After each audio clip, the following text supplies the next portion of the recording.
Hello అందరూ, welcome to home gardening series.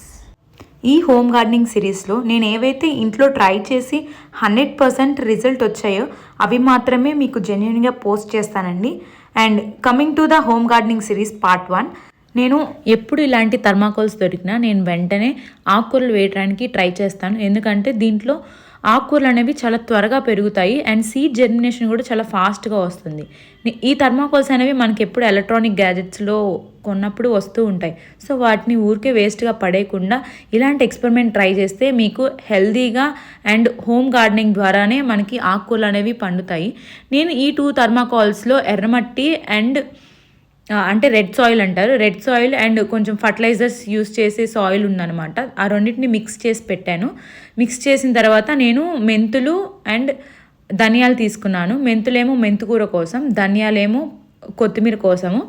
ఆ రెండింటిని తీసుకొని ధనియాలు అనేవి కొంచెం వాటిని సీడ్ స్ప్లిట్ అయ్యే వరకు కొంచెం అలా నలిపి అట్లా లైన్స్గా ఫామ్ చేసి వేసాను ధనియాలు. అండ్ మెంతులు కూడా ఇంకో బాక్స్లో వేసానండి. అవి కూడా ఎక్కువనే వేసాను ఎందుకంటే మెంతికూర మనకి ఎక్కువగా చాలా థిక్గా వస్తుందని చెప్పేసి రెండింటిని వేసేసిన తర్వాత వాటర్ స్ప్రింకిల్ చేసేసి పక్కన పెట్టాను. రిజల్ట్ కోసం వెయిట్ ఫర్ పార్ట్ 2.